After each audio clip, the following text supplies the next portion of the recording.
한번 여기 본문 말씀 읽죠. 35절 36절 같이 읽겠습니다. 시작.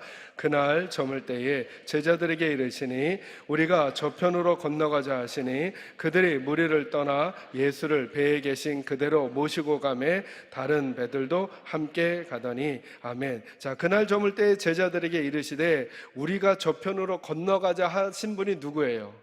자, 염두에 더 놓으세요. 예수님이 제자들에게 뭐라 그러냐? 우리 배 타고 저기로 건너가자 그러신 거예요. 그래서 예수님하고 12제자가 같이 배를 타고 건너가다가 생긴 일이에요. 예수님은 배에 고무를 메고 주무시고 계셨고 12명의 제자들은 깨어 있었는데 갑자기 바람이 불고 파도가 치기 시작했어요. 성경에 보면 그 바람이 작은 바람이 아니라 광풍과도 같은 바람이었죠. 아주 큰 바람이 불기 시작해서 그래서 배가 거반 가라앉게 되니까 예수님께서 주무시고 계신 걸 보고 제자들이 예수님을 깨웠어요.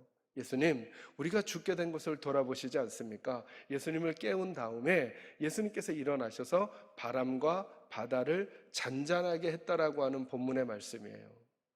그리고 나서 예수님께서 제자들에게 한 말씀 하셨어요. 너희가 어찌하여 이렇게 무서워하느냐? 너희에게 어찌하여 믿음이 없느냐라고 꾸짖은 내용이 오늘 본문의 내용이에요. 자, 여기서 아주 쉬운 메시지, 아주 간단한 메시지, 아주 선명한 메시지 찾으라면 첫 번째로 뭐 찾을 수 있을까요? 전 이거 찾았어요. 우리가 주님과 함께 살아도 고난이 우리에게 올 수 있다. 아까 말씀드렸지만 배를 타고 건너가자고 누가 말했어요? 예수님이 말했어요. 거기에 제자들이 순종했어요. 그리고 배를 타고 가는 거예요. 심지어 그 배 안에 누가 계셔요? 예수님이 계시는데 바람이 불고 파도가 쳐요. 그죠? 예수님 말씀대로 했는데, 예수님이 가자고 해서 갔는데 예수님과 함께 가고 있는데 그런데 바람이 불고 파도가 치고 그리고 배가 가라앉을 것 같은, 이걸 간단한 말로 바꾸면 뭐 할 것 같은, 죽을 것 같은 상황이 생겨버렸어요. 여기서 저와 여러분이 한번 생각해야 될 게 뭐냐면 이거예요. 저와 여러분이 주님과 함께 살아가도 우리에게 고난이 올 수 있다라고 하는 거예요.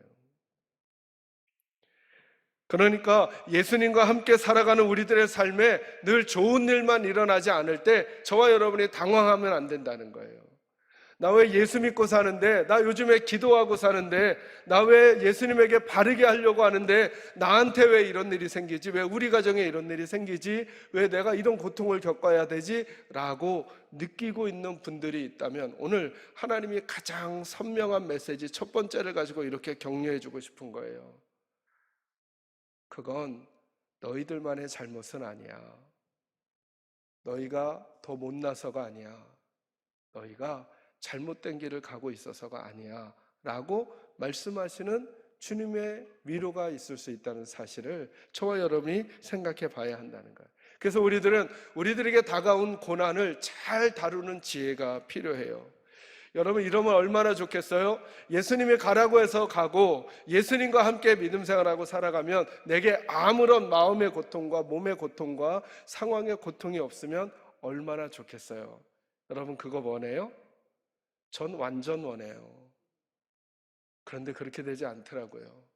주님과 함께 가려고 해도, 주님을 모시고 가려고 해도, 아니 주님이 하라고 해서 하려고 하는데도 쉽지 않은 상황과 형편, 사정을 만나는 일들이 우리에게 얼마나 많아요? 주님은 무슨 얘기를 해주고 싶은 걸까요? 어찌 보면 저와 여러분이 주님과 함께 걸어가면서 당하는 고난 그 자체가 저주도 축복도 아닌 우리들의 삶의 일부일 수 있다는 거예요. 예수 믿고 살아가도 자녀가 아픈 일들이 생기고, 예수 믿고 살아가도 내가 아픈 일들이 생기고, 예수님 잘 믿고 살아가도 억울한 일이 내게 찾아오고, 예수님을 잘 섬기려고 해도 내가 배신당하는 것 같은 일들이 우리들에게 생긴다는 거예요. 그러면서 그 고난이 저주가 되거나 그 고난이 축복이 되는 이유는 뭐냐 하면 그 고난 때문이 아니라 그 고난에 반응하는 우리들의 믿음의 반응 때문에 그 고난이 저주가 되기도 하고 고난이 축복으로 바뀔 수도 있다라고 말씀하시는 거예요. 사랑하는 성도 여러분, 고난이 있더라도 주님이 타신 배 안에 있게 되기를 주의 이름으로 축원합니다. 내게 고난이 왔지만 이 고난이 나와 주님을 분리하는 이야기가 아니라 나는 주님과 함께 있을 거야. 몸부림치는 이유가 되어야 하고, 그 반응 때문에 내게 찾아온 고난은 저주로 끝나지 아니하고 도리어 축복으로 끝날 수도 있음을. 그러므로 고난을 당하신 사랑하는 성도 여러분, 몸의 문제입니까? 마음의 문제입니까? 관계의 문제입니까? 그럴지라도 절대로 우리 주님은 놓지 마시기를 주의 이름으로 축원합니다. 두 번째 선명한 메시지가 뭐예요?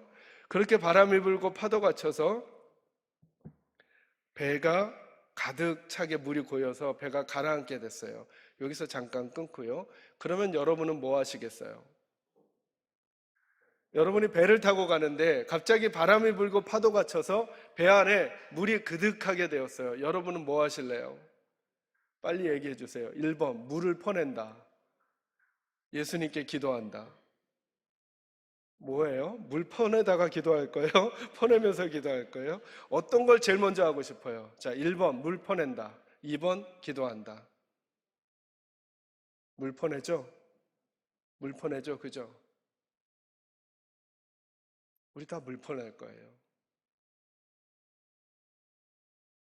어떤 오래된 화가가 이 본문을 가지고 그림을 그려놨대요. 거기에 여러 사람의 모습을 그려놨대요. 배가 가라앉을 뻔하니까 어떤 사람은 물을 퍼내고, 어떤 사람은 주님을 깨우고, 어떤 사람은 아무것도 안 하고 이제 죽었다라고 탄식하는 모습. 그 중에 여러분은 어떤 모습인가요? 오늘 메시지가 보여주는 아주 선명하고 간단한 메시지. 고난이 올 땐 누구를 깨워야 한다? 예수님 깨워야 한다. 이거 쉽지만, 간단하지만 명료한 메시지인데도 불구하고 물이 들어오잖아요? 우리 다 물만 퍼내려고 그래요. 우리 다 물만 퍼내려고 그래요. 주님 생각 안 해요? 근데 오늘 메시지는 이 얘기를 하는 거예요. 오늘 제자들의 이상한 행동 중에 하나가 이거예요. 그들은 누구를 깨워요? 예수님을. 예수님, 우리가 죽게 된 것을 돌아보시지 않습니까? 자신들의 할 일이 있어요. 이거는 성경이 이런 얘기를 하는 게 아니에요. 너희들의 할 일도 안 하고 기도만 하면 된다, 이 얘기를 하려는 게 아니죠. 우리들의 할 일은 어떻게 될까요? 자동스럽게 하게 될까요? 안 하게 될까요? 우린 그거 다 하게 돼요. 근데 하나님은 이렇게 얘기하고 싶은 거예요. 너희들의 진짜 고난의 문제는 너희들의 팔의 힘으로만은 안 돼. 너희들의 머리만 가지고는 안 돼. 너희들의 의견을 모아서만은 안 돼. 고난이 올 땐 누구에게 기도해야 된다? 하나님께 기도해야 된다. 저는 여러분들이 다시 기도하게 되기를 주의 이름으로 축원합니다. 아버지를 불러야 돼요. 하나님을 불러야 돼요. 예수님 불러야 돼요.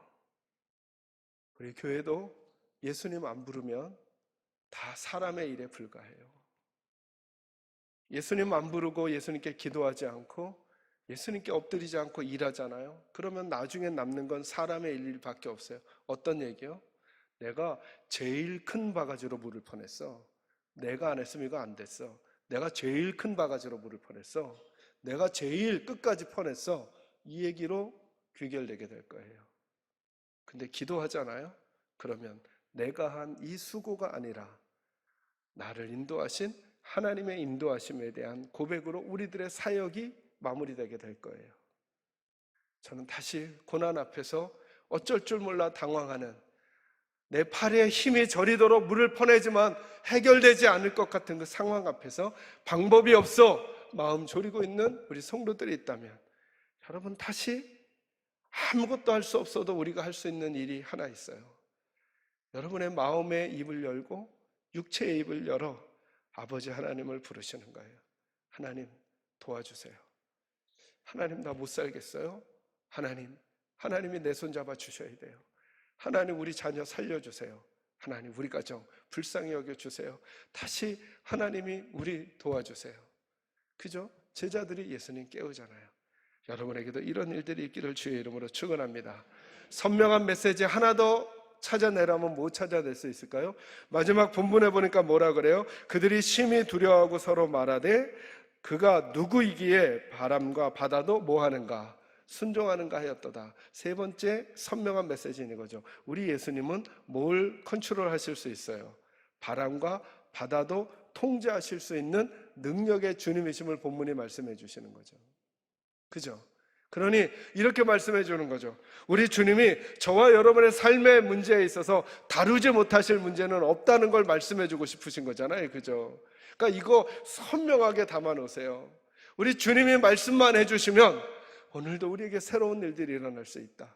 다시 우리에게 새로운 일들이 일어날 수 있다. 이 선명한 얘기 본문에서 해주시는 거죠. 믿으시면 아멘 하세요.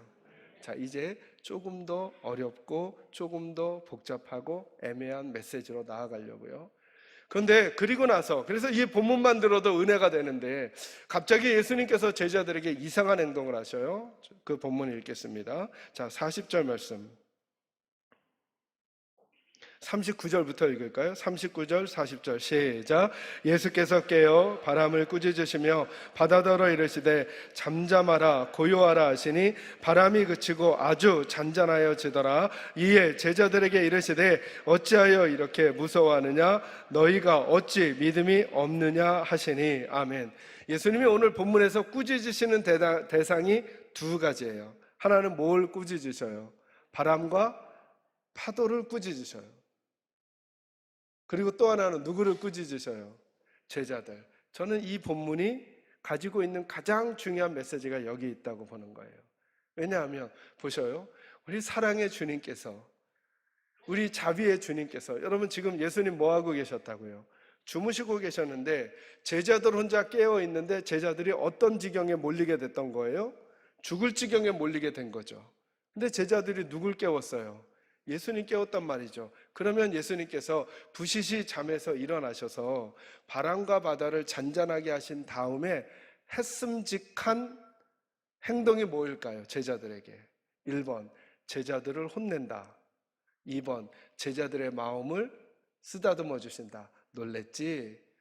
이제 됐어. 내가 처리했으니까 너희들도 평안해라.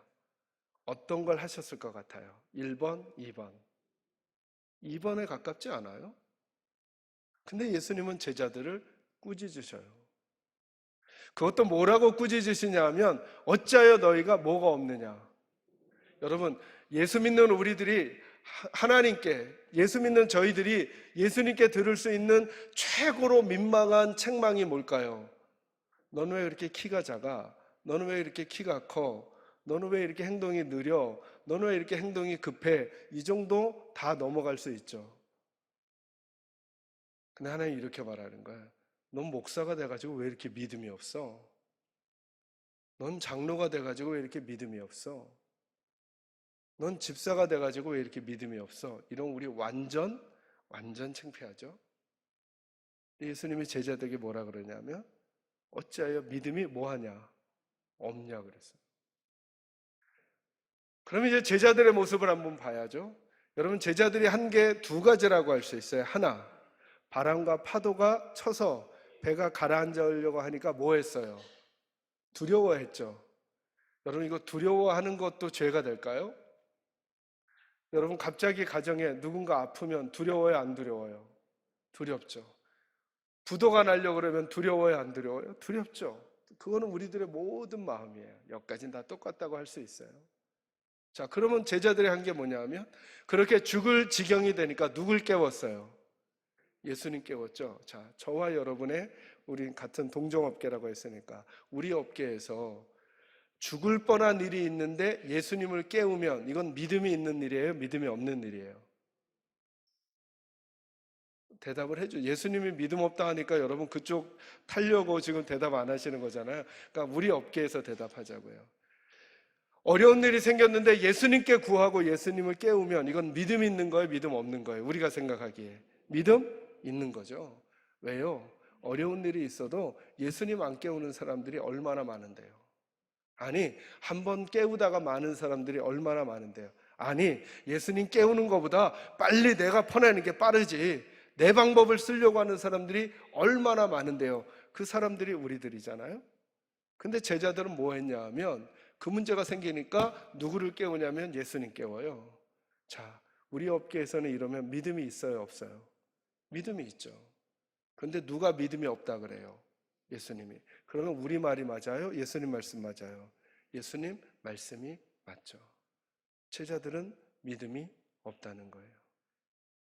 왜 그럴까? 이것 때문이에요. 믿음은 관점의 문제예요. 여러분, 그렇게 바람이 불고 파도가 쳐서 배가 가라앉을 뻔한 그 배 안에 계신 예수님은 뭐하고 계셔요? 주무시고 계시죠. 그러니까 예수님의 시각에서 믿음이란 건 뭐냐 하면, 너희가 진짜 나를 믿느냐? 그렇다면 그 배 안에서 내가 자고 있으니까 너희도 뭐 하라는 거라고요? 자라는 거예요. 다시 한번 생각해 보세요. 너희가 정말 나를 주님이라고 믿느냐? 이 혼란스러운 가운데서, 이 질병의 문제 앞에서, 이 물질의 문제 앞에서, 이 관계의 문제 앞에서 너는 죽을 것 같다라고 느끼고 있지만, 그래서 나를 깨우고 나에게 기도하고 있지만, 그러나 한 번 더 생각해 볼래? 그 배 안에 있는 나는 뭐 하고 있느냐? 예수님은 뭐 하고 계셔요? 주무시고 계셔요. 그러니 너희도 뭐 하라고요? 자라고요. 예수님은 걱정하지 않는 문제인데 나는 걱정하고 있거나, 예수님은 울고 있는 문제인데 나는 울지 않을 때, 이건 믿음이 없음이라는 거예요. 저와 여러분이 교회를 섬겨가면서, 저와 여러분이 믿음 생활을 하면서 이 점검을 한번 해보는 거예요. 나는 얼마나 열심히 하는가? 나는 얼마나 지혜로운가? 나는 얼마나 경험이 많은가? 이 얘기를 하기 전에, 나는 요즘 예수님이 우는 문제를 가지고 나도 울고 있으며, 예수님이 기뻐하시는 문제를 가지고 나는 기뻐하고 있는가? 믿음이란 예수님이 우시는 문제에 대해서 나도 눈물이 나고, 예수님이 웃으시는 문제에 대하여 나도 기쁨이 돼야 되는데, 나는 그 믿음을 가지고 있는가를 점검하는 게 믿음의 태도라는 거예요. 예수님 말씀하셨어요. 한 영혼이 돌아오면 하늘에서는 잔치가 일어난대요. 천국 잔치가. 우리 식구들은 새 가족 한 명이 오면 하나님은 하늘에서 잔치를 여시는데, 우리는 잔치를 여는 마음이 있는지 한번 생각해 보는 거죠. 어린아이를 소중히 여기셨던 주님의 그 마음이 있는데, 우리들은 주일학교 자녀들을 소중히 여기고 있는지, 주님이 기뻐하시는 문제를 가지고 나도 기뻐하고, 주님이 슬퍼하시는 문제를 가지고 나도 슬퍼하는가? 아니면 내가 주님을 기쁘시게 해드려야지, 내가 주님을 기쁘시게 해드려야지 생각하면서 주님은 어떤 모습일지도 살피지 않고 내 열심과 내가 가지고 있는 관점에만 마음을 쓰고 있는 건 아닌가 점검해 봐야죠. 마르다와 마리아 이야기는 수도 없이 해도 거기서 다른 메시지를 찾아낼 수 없어요. 마르다는 어떤 사람? 자기의 열심으로 예수님을 대접하려고 했던 사람. 마리아는 어떤 사람? 예수님이 뭘 원하시는지 예수님이 하시는 그 일 앞에 자기를 드린 사람. 여러분, 이 둘 중에 예수님이 이렇게 말씀했어요. 마르다가 아니라 마리아가 더 나은 쪽을 선택했다, 이렇게 말해요. 여러분, 누가 더 예수님을 잘 섬긴 사람인가요? 거기에 섬긴다라고 하는 말을 쓰려면 마르다밖에 없어요. 그런데 예수님은 누구 손을 들어줬냐면 마리아의 손을 들어줬어요. 왜요? 예수님 발 아래서 예수님이 하시는 말씀을 듣고 싶었으니까. 이걸 이제 이 관점으로 물어보세요. 예수님은 그 시간에 무엇을 하고 싶으셨는가? 식사를 하고 싶으셨는가? 말씀을 하고 싶으셨는가? 어떤 거예요? 말씀을 하고 싶으셨어요. 예수님이 말씀을 하고 싶어 하시니까 예수님이 말씀하시는 그 자리에 마리아는 있었고, 마르다는 예수님이 말씀하고 싶으시지만 내가 식사 준비를 해드리고 싶다는 생각에, 내가 이전에 가지고 있었던 내 전통과 내 가치 때문에 예수님이 하시려는 일을 지금 방해하고 있는 꼴이 되어버렸어요. 질문할까요, 여러분? 그러던 마리아에게, 말씀을 듣고 있던 마리아에게 예수님이 이렇게 말씀하셨다고 생각해 보세요. 너 지금 내가 먹고 싶은 게 있으니까 한 2km 가가지고 거기서 맛있는 음식 좀 사가지고 와. 질문할 테니 답해 주세요. 1번 마리아가 안 간다, 2번 마리아가 간다. 어떤 걸까요? 가죠. 왜요? 그는 누구 말씀을 듣고 있으니까? 예수님 말씀을 듣고 있었으니까 예수님이 원하는 것을 예수님이 원하시는 때에 해드릴 수 있기 때문에 그래요. 예수님이 슬퍼하는 일을 우리도 슬퍼하고 예수님이 기뻐하시는 일을 우리도 기뻐할 때 그걸 믿음이라고 할 수 있죠.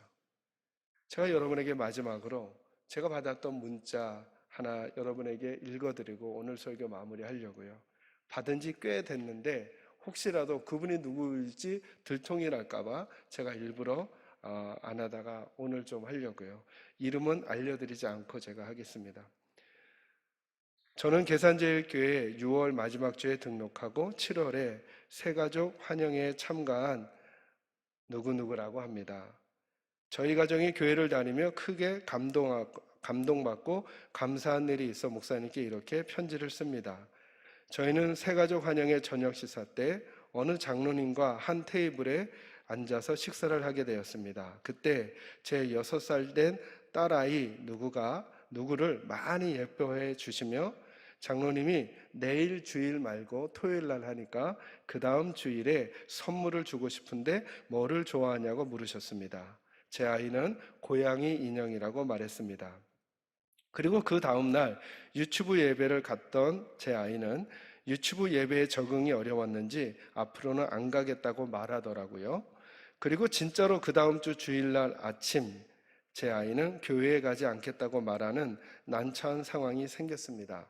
엄마 아빠는 하나님께 예배하러 가고 싶다고 아무리 설득을 해도 제 아이의 마음은 꿈쩍도 안 했습니다. 그때 제가 제 아이에게 장로님께서 너한테 선물을 준비해 주신다고 하신 날이 오늘인데 교회 안 갈 거야? 라고 말했습니다. 사실 바쁘신 장로님께서 고양이 영을 준비하셨을 거라고는 그때 식사 때 하신 약속을 기억하실 거라고는 생각하지 않았고 확신도 없었습니다. 그 말을 듣고 고양이 인형이 갖고 싶었던 제 아이는 교회에 갈 거라고 준비를 하더군요. 아직 인격적으로 예수님을 만나지 못하고 무료기, 요거까지. 그날 다행히 교회에 가서 유치부 예배를 잘 드렸고 저희 부부가 산부 예배를 드리고 있을 때 장로님의 메시지가 왔습니다. 누구 어머니 이따 예배 끝나고 같이 만나요. 카페에서 기다리겠습니다. 정말로 장로님께서는 저녁 식사 때 하신 약속을 기억하고 계셨습니다. 그리고 예쁘게 포장한 선물을 제 아이에게 주셨고 그 선물은 고양이 인형이었습니다. 장로님께서 작은 아이와 한 약속 덕분에 제 아이는 유치부 예배에 가서 즐거운 시간을 보냈고 바로 다음 주부터 열리는 여름 성경학교에도 참석하여 지금은 완벽 적응을 했습니다. 그 이후에도 장로님께서는 제 아이를 교회에서 만나면 너무나 반가워해 주시고 맛있는 간식도 주신답니다.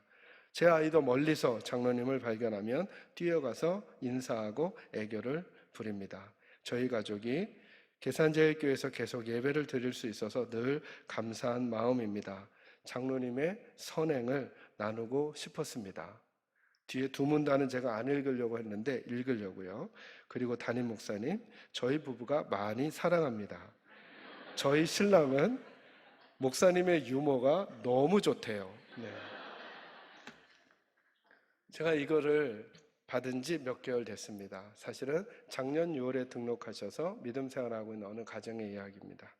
제가 이렇게 해주신 장로님 성함을 아는데도 장로님께도 사실 아는 척 하지 않았습니다. 근데 이 설교를 준비하면서 그 생각이 들었습니다. 작은 아이를 사랑하시는 주님의 마음으로 그 시선으로 행해 주셨던 장로님의 그 일이 그렇게 그 가정과 그 아이에게 이렇게 기쁨이 되었구나. 저는 우리 교회 성도들이 믿음이란 게 뭘까요?